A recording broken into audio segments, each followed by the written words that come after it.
everyone, this is Pete, and welcome back to Atari ST A to Z, a series of short playthroughs of Atari ST games, some which I grew up with and some which are new to me. Today's game is Curse of Ra, which is the third part of the Temple of Apshai Trilogy from Epyx, which was ported to Atari ST in 1986 by Westwood. Now, we've previously seen the two previous parts of the Temple of Apshai Trilogy, which is the Temple of Apshai and the Upper Reaches of Apshai. We've explored those on both Atari ST and Atari 8-bit. So now it's time for our final exploration of this series on Atari platforms with the Curse of Ra for Atari ST. Now, Curse of Ra, if you've not watched the previous episodes on the Temple of Apshai Trilogy, is an adventure that's designed for characters who've got a bit of experience under their belt. They've improved their equipment a bit, they've got a bit of money, and they've generally sort of got the hang of adventuring in the world of the Temple of Apshai. Now, what I found with the Atari 8-bit version is that it was actually still a little bit easy, but I'm not sure how much of that is due to the fact that the ranged combat we were using was still obliterating everything in one hit. Now, from our previous experience with the Atari ST version, that's felt like it was balanced a little bit differently. So it's going to be interesting to see if Curse of Ra is actually difficult on the Atari ST or not. Now, if you're not familiar with the ST version, or if you've not watched the previous episodes on this, the 16-bit release of this was noteworthy for incorporating pretty much all of the text of the Book of Apshai into the game itself. So in the Atari 8-bit version, you would play with this book by your side as you were playing, and that would include room descriptions that you'd read as you moved from room to room. On the Atari ST version, you can just press a key or pop up a menu and it will bring up the text for the room description for you there. So there's no need to carry a book around with you if you want. I mean, you still can read from the book if you want that sort of authentic experience, but the text that you need is in the game. Anyway, let's go play Curse of Ra. Okay, here we are once again with the Temple of Apshai Trilogy for Atari ST by Stephen Landrum, converted to the Atari ST by Westwood. Alright, so with any luck, we should still have our character from last time. So if we go to character, load a character, there's Pete. And we should still have all our stuff from our previous adventures. So we've got a magic sword +1. We've got our full plate armor, large plate, 14 arrows, 6 magic arrows, loads of silver, a bit of experience. So what we'll do, let's top up on healing salves. Let's get 9 of those because you can only carry 10 in total. Arrows, let's get 20 of them. And that should be enough to get us started. So all we need to do is head to Curse of Ra,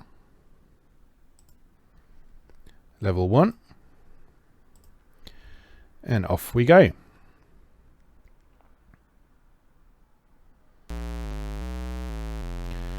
Oh no, Jackal! So straight into combat. So just remind myself of the controls. F to fire arrow, or you can just click on this menu option. So arrow hit there. Now, in the Atari 8-bit version, you may recall that if we just shot something with an arrow, they would pretty much die immediately, regardless of how strong they supposedly were. So, as I say, it's going to be interesting to see how different this Atari ST version is in terms of balance. Because our previous adventures have felt like they are balanced a bit differently. And I don't think our stats are that different from what we had in the Atari 8-bit version. Oh, anyway, what we should be doing is looking at the room description, which I believe, if I remember correctly, you can get by pressing Enter. There we are. Room 2. You are standing in a vast desert. There must be some way to enter this small pyramid which lies before you. If the legends are indeed true, then this monument is the gateway to the fabled Well of Forever. Right, well...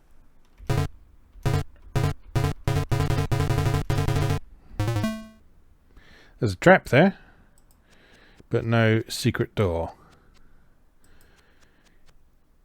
I've got to remember where the secret door is now. Now, I believe all the room descriptions out here are pretty much the same. Yeah, around you lies the vast desert. You're standing in the vast desert. There must be some way to enter this small pyramid. Yes, yes, yes, yes. Very good. Right, examine. Oh, there is a trap there, so let's just saunter around that. Oops. Or I could just exit back to the inn. Good start. What an excellent start that was. You got a little bit of experience for killing that jackal, though. Right. Let's go again.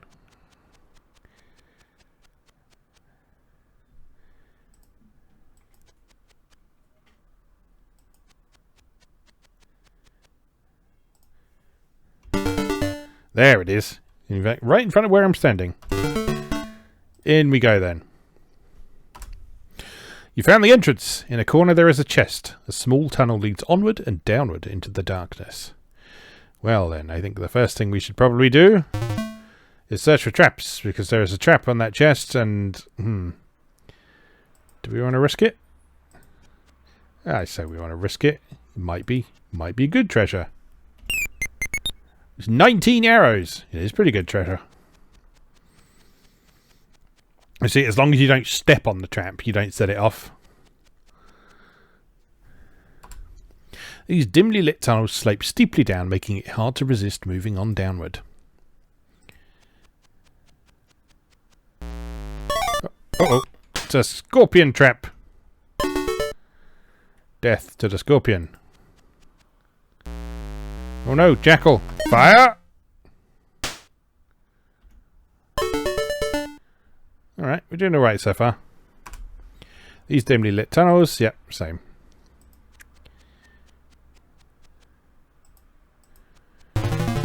Ceiling trap! Oh no, scorpions! These dimly lit tunnels still slope sleepy down. One thing you might notice about the map layout of this bit is it's actually quite interesting, because they sort of overlap, which gives you the idea of the tunnel sloping down and going underneath itself, which I thought was a really interesting map designed for this era of RPG.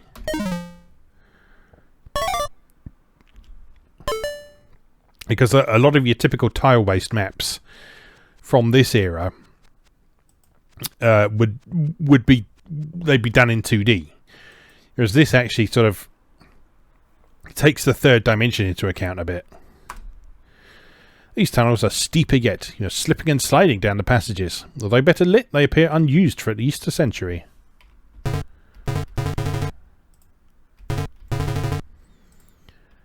Well, let's treasure that. So, golden ankh.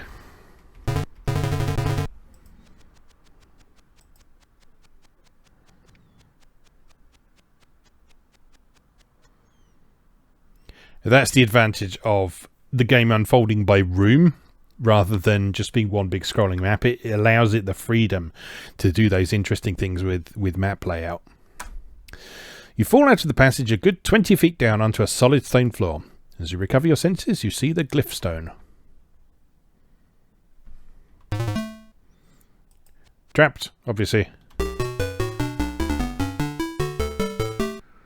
But oh, there's no way out, or is there?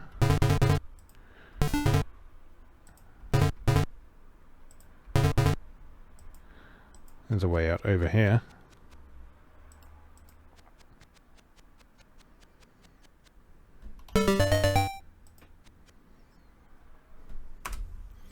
These are artificial passages which lead steeply upward and out into the desert. Around the edges are natural caverns formed by underground springs. Another secret door. Oh, tarantula! Kill it! Another tarantula. These chambers are filled with fine spider webs. A small gem glitters in one corner. That sounds valuable. Come here, spider. Death to you. Oh no, another one.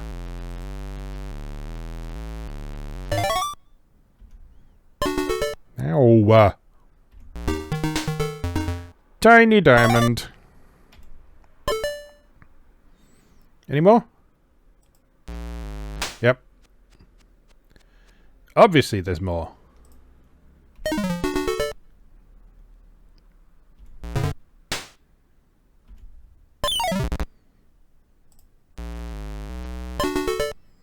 Many, many spiders.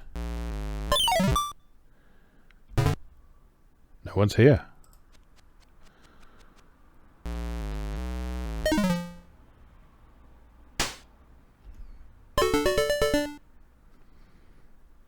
More? Yep. So Spider Central down here.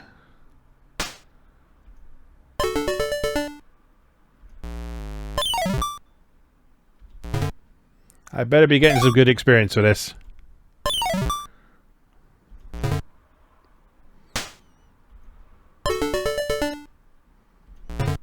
Oh god, how many of them are there? Well, if they keep coming, I'll keep killing them. These chambers are filled with fine spider webs. A small gem glitters in one corner. That'll be the gem we've already got.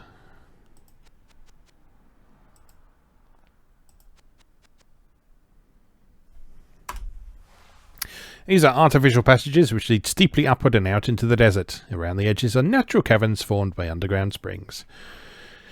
We've seen that before. What's going on in here? That's where we came from, I think. So that secret door we found wasn't really much of a secret. Come on then, Spiderkin. Death to you. What's up here? These are also artificial passages which lead steeply up and outwards into the desert. Let's see what's down here.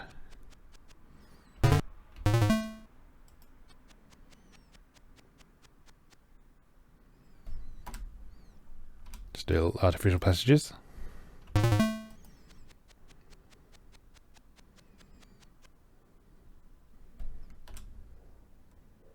Yeah. We've made it back outside. Okay, that will do very nicely. So, tiny diamond, worth 100. Quiver of arrows, just had arrows in it. Gold nugget, worth 30. And the glyph stone, not worth anything, but in theory that's a story item. Not that story items really matter in this game, but yeah, technically the glyph stone is your quest for that level. So that's actually a pretty short level compared to some of the others. So let's move straight on to level 2.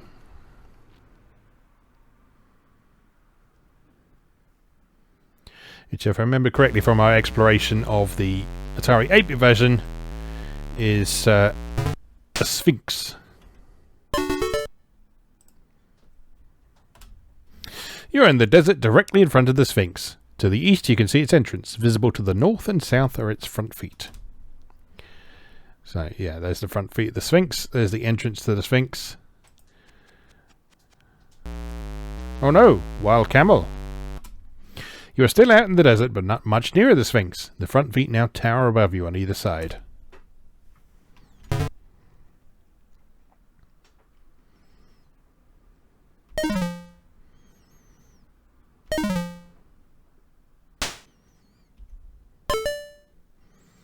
Death to all wild camels.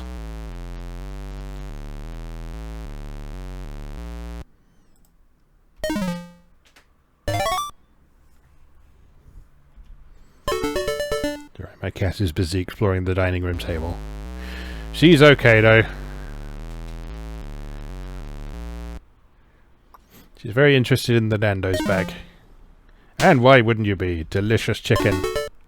Apart from the fact we've eaten all the delicious chicken already, so I don't know what she's going for. There's nothing in there, Meg.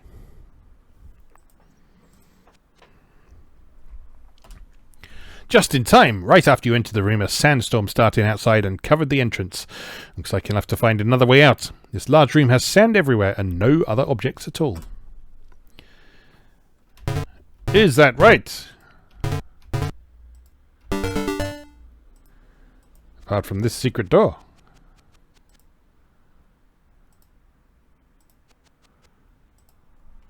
Which I guess just goes back outside again. Oh no, no it doesn't. In this dimly lit corridor, a profound build-up of dust covers the floor. Stirring up the dust as you walk, you see an exit to the north.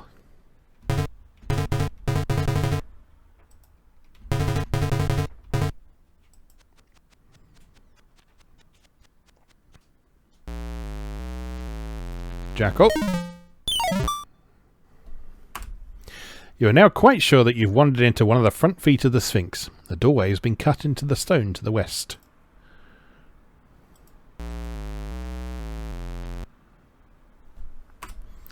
You must squint now to see your way through the darkness, and the dust stirred up as you walk. A bright light shines to the south.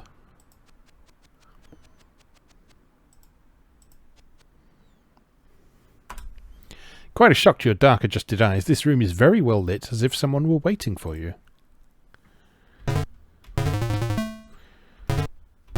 Found the trap. Let's just try and negotiate around that.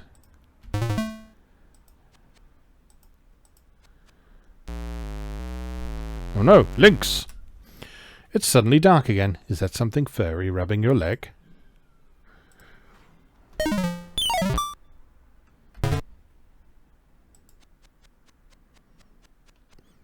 But there's treasure. It's a chariot wheel.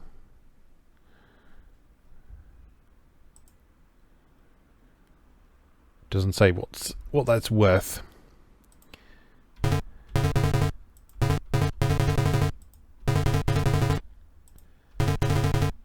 No secret doors in here. Interesting. I wonder what that well-lit room's all about then.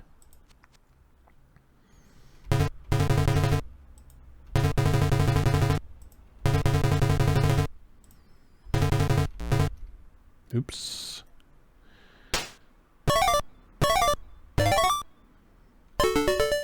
This is why we don't hammer the examine button, because it means... Oops. Forgot about the trap, didn't I?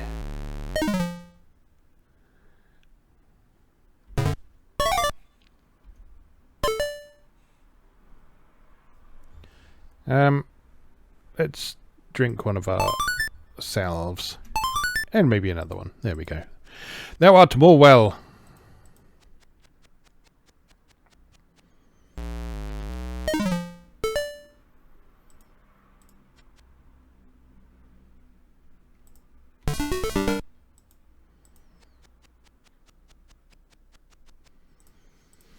Okay, well that was a fun little adventure, but ultimately not all that useful. Let's head down here then. Oh no, a Sphinx! Like, a whole one? But I'm inside a Sphinx! Oh, look at him moving to one side.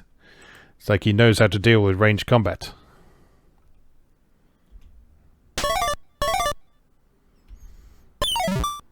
Multiple attacks per turn? What is this? Another secret door. Does this take us into the other foot, I wonder? Quite possibly. Now, what does the description say? In this large chamber you see some traces of other adventurers. Hope you're good at riddles. And a stairway to the east.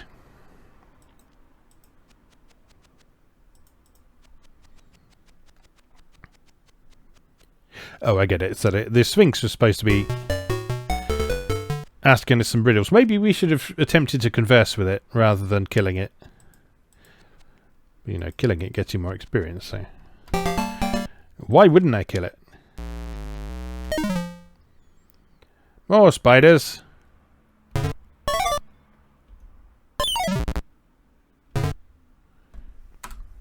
You have just gone into one of the front feet of the Sphinx. By way of some mysterious source of light, you can see a large pivoting stone which is closed across what seems to be a doorway to the south.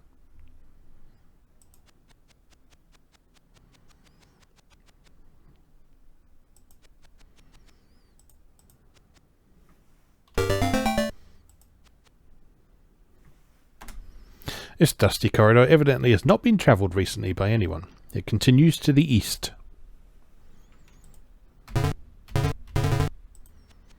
And appears to be untrapped, which is fine by me.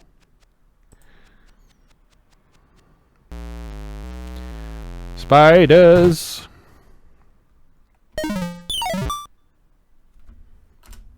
The corridor appears to go into the body of the Sphinx. Continuing on is very enticing. Well then, it would be rude not to.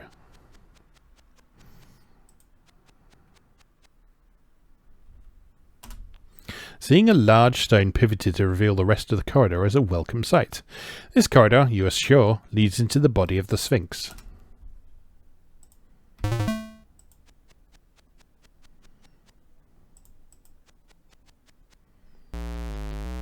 Oh no, scorpions! Surprise! Immediately after you walked through the doorway, the stone pivoted across it and won't budge. Do you get the feeling that you may have incurred the wrath of the Pharaohs or some Egyptian god? I don't know. Ow, ow.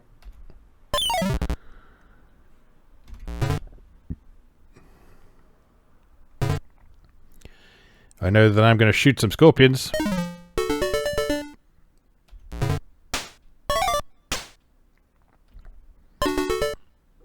Any more?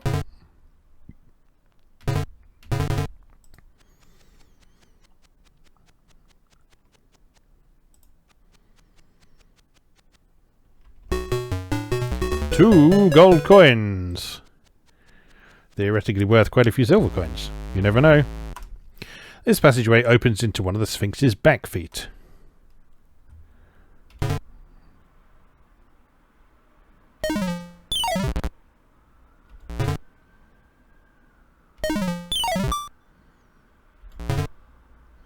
So many scorpions. You done?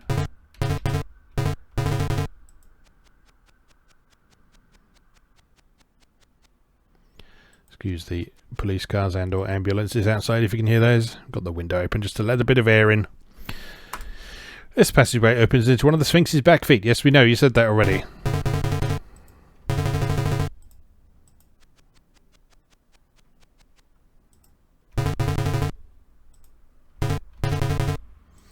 No traps, no secret doors. What a boring corridor. You seem to be in the backmost part of the Sphinx. The dust here is marked with several non-human footprints. Ooh.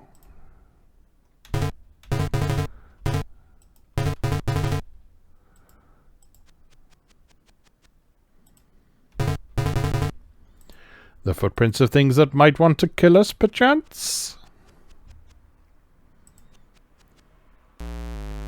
Like a griffin. Missed.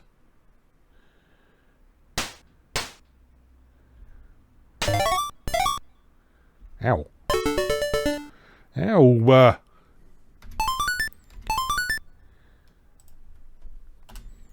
You seem to be in the backmost part of the Sphinx, yes.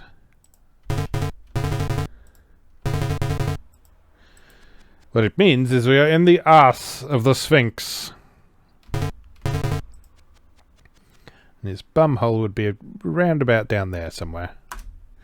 This is the other back foot. There appears to be nothing of value on the stone shelves set into the wall. I'll be the judge of that, thank you very much.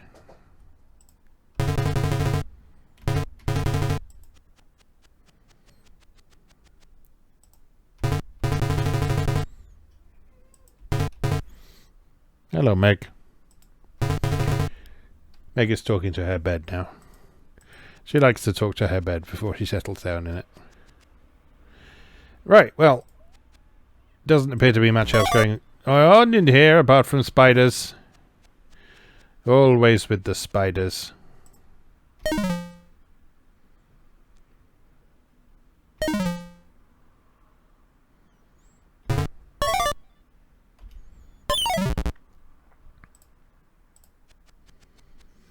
So I guess we go all the way back.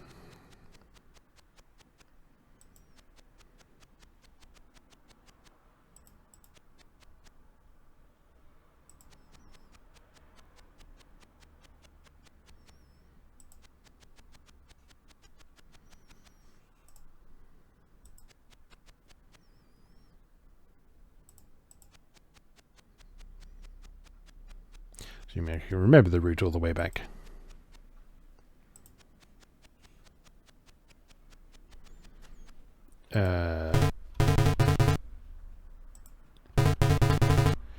Oh. We can't go back through that door, can we? Okay, so I guess we do need to explore a bit more and find an alternative route to escape. Or a cobra.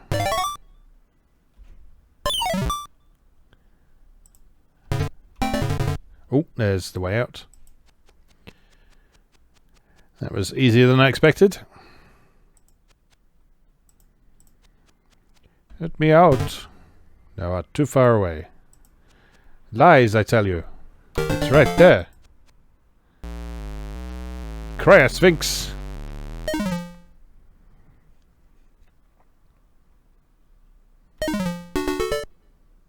What the fuck is a cry, Sphinx? You finally find a way into the interior body of the Sphinx. You note with alarm that there are many non-human footprints in the dust. You're saying that as if it's weird. It's like, you've already been beset by monsters repeatedly. You're like, could there be non-human things here? I wonder.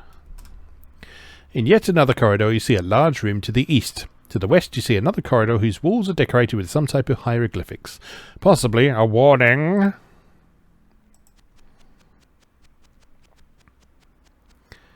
Well, let's investigate the large room first. That is a large room.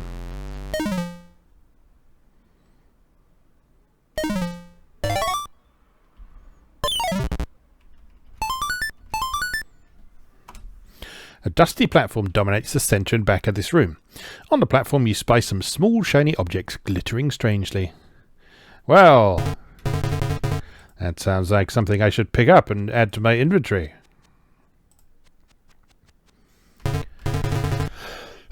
Ooh, excuse me. Give me the stuff. Dagger and gem.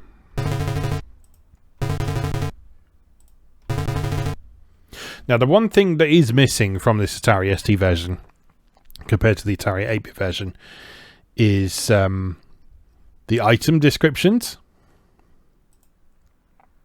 So you see each of those treasures has a number next to them. One of the things that was in the Book of Apshai was you could look up treasure number 5, or whatever it was, and it would give you a description of that item. It doesn't appear... Yeah, that doesn't appear to be in this version, which is a shame. So to get that information, you would still need the Book of Apshai nearby. But then you'd be referring to that a little bit less than you would for the room descriptions anyway, so it's a little more convenient. Cry, Sphinx! Arrow up the arse for you, sir. You're obviously not alone in this footprint-laden passageway. There's a corpse lying on the floor in front of you. To the east, north, and south are doorways.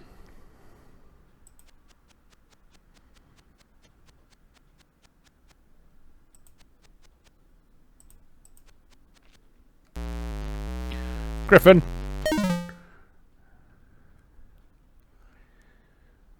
You don't scare me, sir. I have arrows. This east-west running corridor has a goodly amount of non-human footprints in the dust. Best be on guard for anything mysterious. An exit to the south through a pivoted stone reveals a doorway. That's where we just came from, so let's proceed in this direction.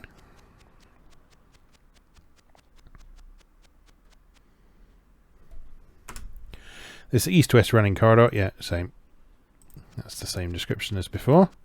But there is some treasure. It's a cabinet. Very heavy cabinet. But we're strong. We can survive carrying a cabinet around. A cabinet and a chariot wheel we're currently carrying. And we're fine. You see, we can happily run down a corridor without any impact on our fatigue. So it's all good. Everything's fine. Cobwebs cling to you as you walk this corridor. Or is it lonely?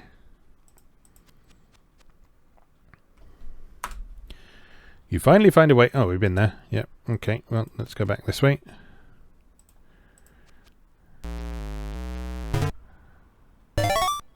Ow. A strange scent fills this room, and just breathing it gives you a sense of well-being. The smell is coming from a small pouch toward the far end of the room. We've found an ancient Egyptian drug den.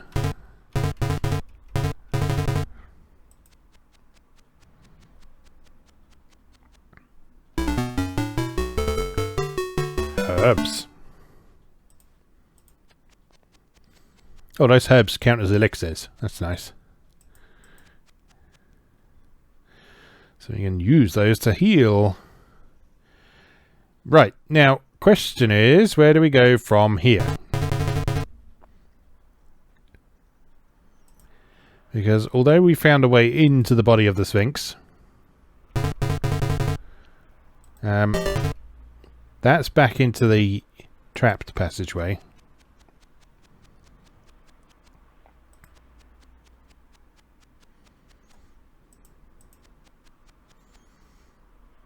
That's the big room over there. If we want to get back out again, or back towards where the entrance was, we need to head to the west. Let's make sure. Oh, hello. I'm just making sure there's nothing in here, but there's a spider in here. No, there's no spider in here. Because I hacked it to pieces. Oh, I don't think I went south here, did I?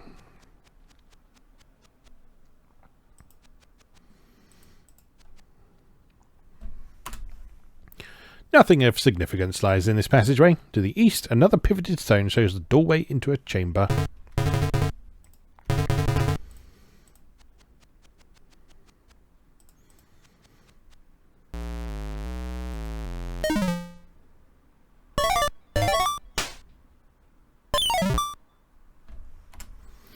You recognise a strange scent filling this chamber. It seems to be emanating from a small pouch in the room. More healing herbs, perhaps?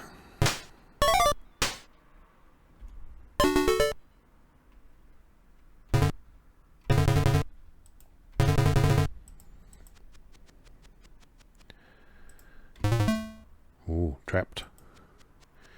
Carefully. 7 herbs. That's a lot of herbs.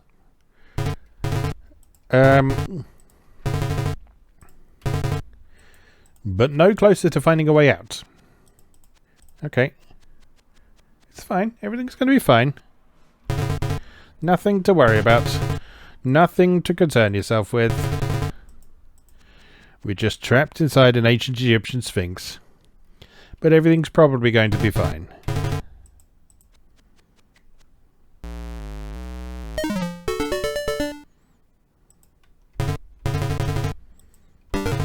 See? What did I tell you? There's the secret door. There's the secret door. Secret doors always lead to good, happy places.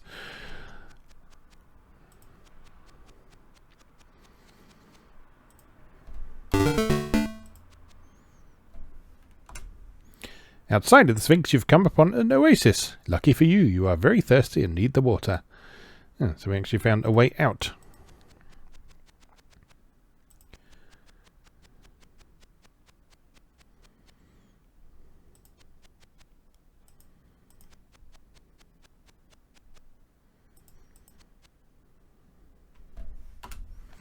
You can see the desert sands to the west. Some strange sense tells you that you missed something. Yeah, so the oasis is hidden. Is there a secret door there or what? No, so that's a one-way route. Interesting. Alright, 607 gold from that, or silver rather. Dagger and gem worth 340, cabinet worth 240, chariot wheel only worth 7. 2 gold coins worth 20 silver. And we got a lovely bunch of experience there. I'm just going to save our character because we made some significant progress there.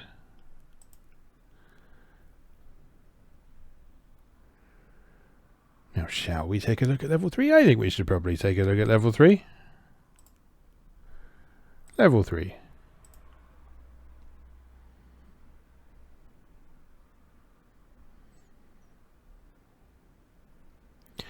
Right. You're on a great desert looking at the pyramid. There must be some way to get inside. Well, this sounds familiar, doesn't it? No secret doors here.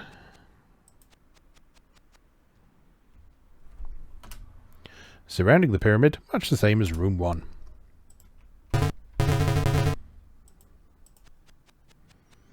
You don't say things like, this is like room 1 in your descriptions. What sort of dungeon master are you? I'm going to adjust my seating position. Excuse me. My poor old man back.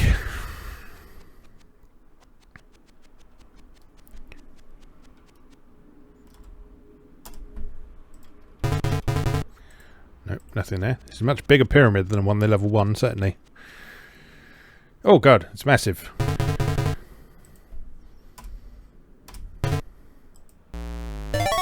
Ow. Ooh, that hurt.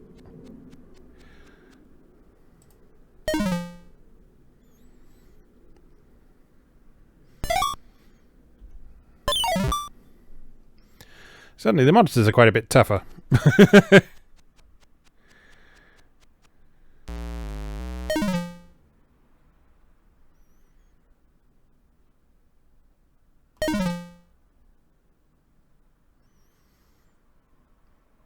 Stop dodging. I can't move diagonally.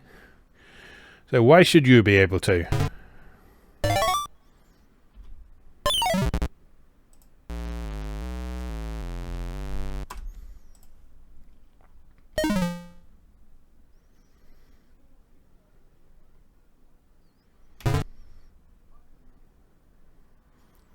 Hey boy.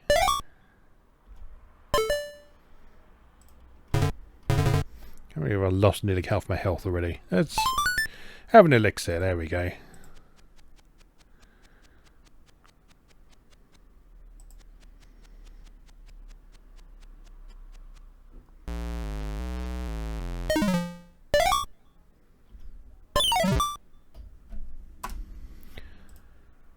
Well, I would anticipate there's probably not a secret door in that one tile of pyramid corner that's there, but worth a look anyway.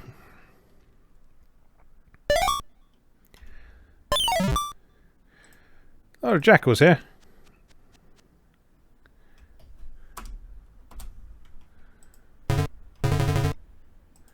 Nope, nothing there.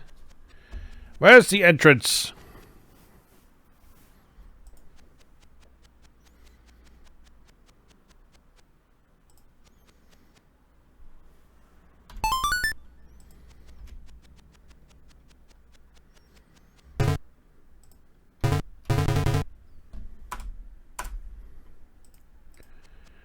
It's going to be like one screen right where we started, isn't it?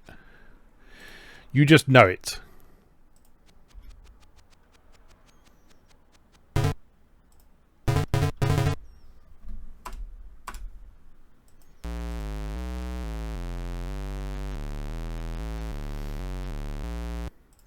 You want some, do you?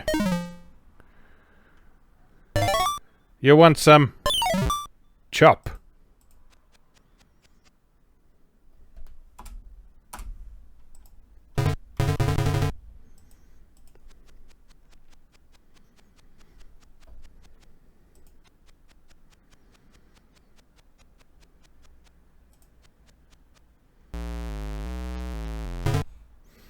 Come here, Jackal.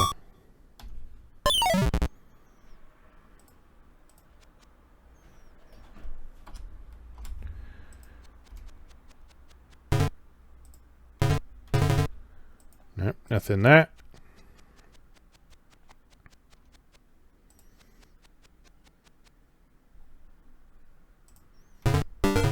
Oh, there it is. Ah, at last.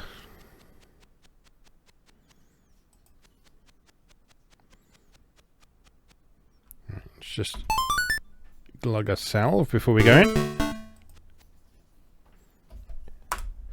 You found the entrance to the pyramid. Before you are two tunnels, one leading up and one leading down. You decide to take the one leading down. Well, all right then.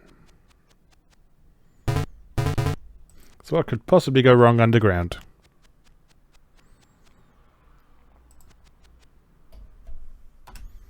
You're following the downward tunnel. You can see a small room ahead and hear strange noises.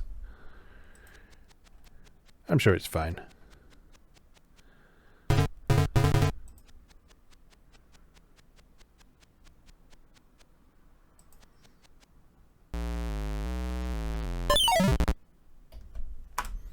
The snake pit! Maybe the other tunnel would have been better. There is a sword standing point down in the ground ahead of you. If only you could reach it. Well, you know, I can reach it because it's right there. I assume I'm just going to have to fight off about 50 snakes before I get there. But that won't be a problem.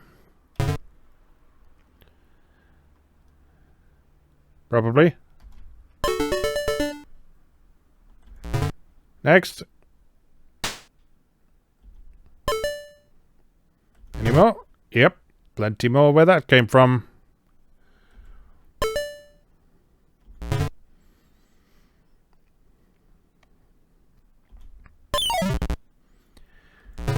Here I am taking what would later be regarded as the Diablo 2 strategy of standing in the doorway and attacking everything one at a time as it approaches. Actually, if it was Diablo 2, I'd be standing more here, wouldn't I? So that I'm sort of bottlenecking them. No one's here! At last!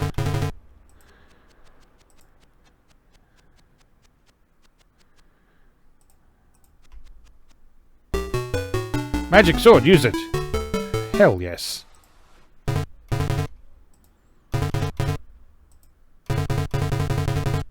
Really? That's it? Nothing else?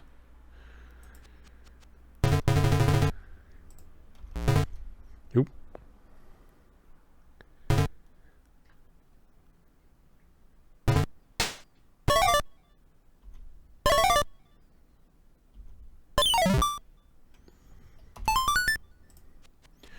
A bit of a super tough Cobra there. It took more than one hit to kill.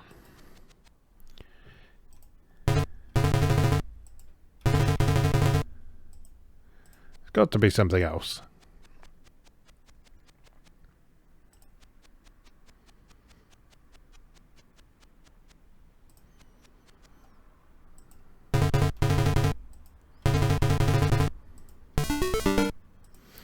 Maybe there's another way in.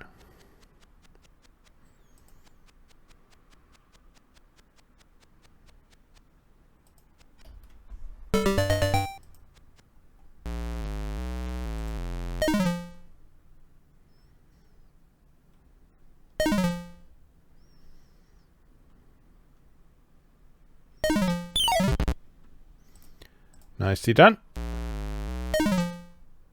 Missed.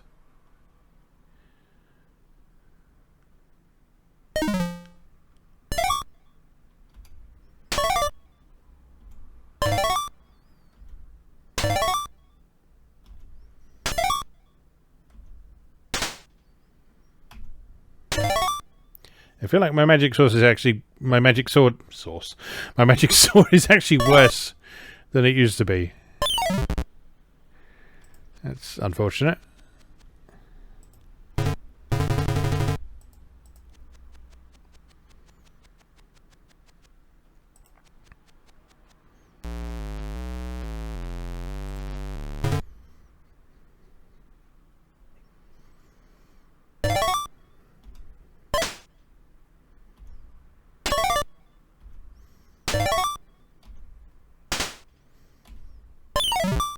Yeah, I feel like I'm having a lot more trouble hitting stuff now. I haven't picked up a cursed sword or something ridiculous, have I? I don't know if that's a thing. I don't think it's a thing. But you never know. Oh, hello. What's this?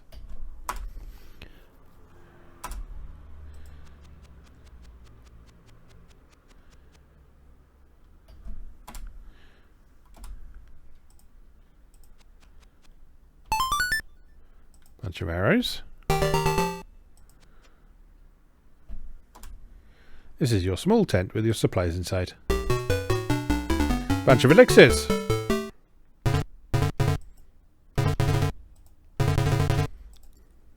Oh, you know, you could have started me by the tent.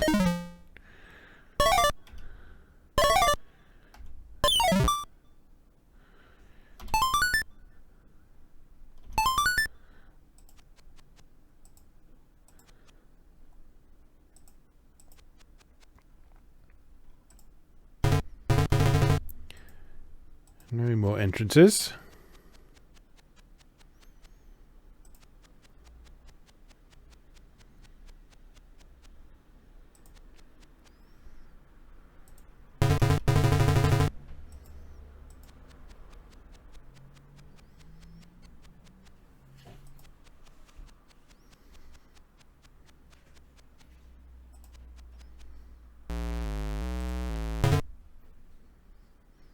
Come here, spider. It's time to fill you with arrows. and or a sword.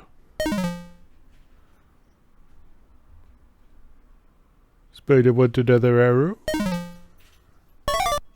Spider want a sword.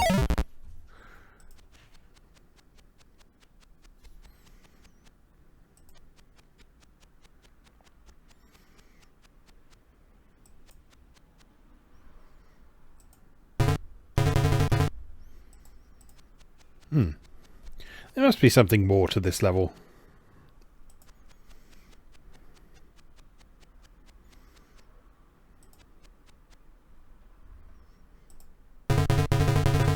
But apparently there is not. Well, there probably is, but I haven't found it for now. But I think this is probably a good time to head back to the inn. Take stock of what we discovered. Shiny sword, value 0. Elixirs quiver. I have got a cursed sword. That is the thing. Shit. Okay, well, I'm just going to have to deal with that, I guess. I mean, I could not save my character, but that wouldn't really be in the spirit of things. So I'm going to save my character there with the cursed sword. Can I call it something different? Cursed.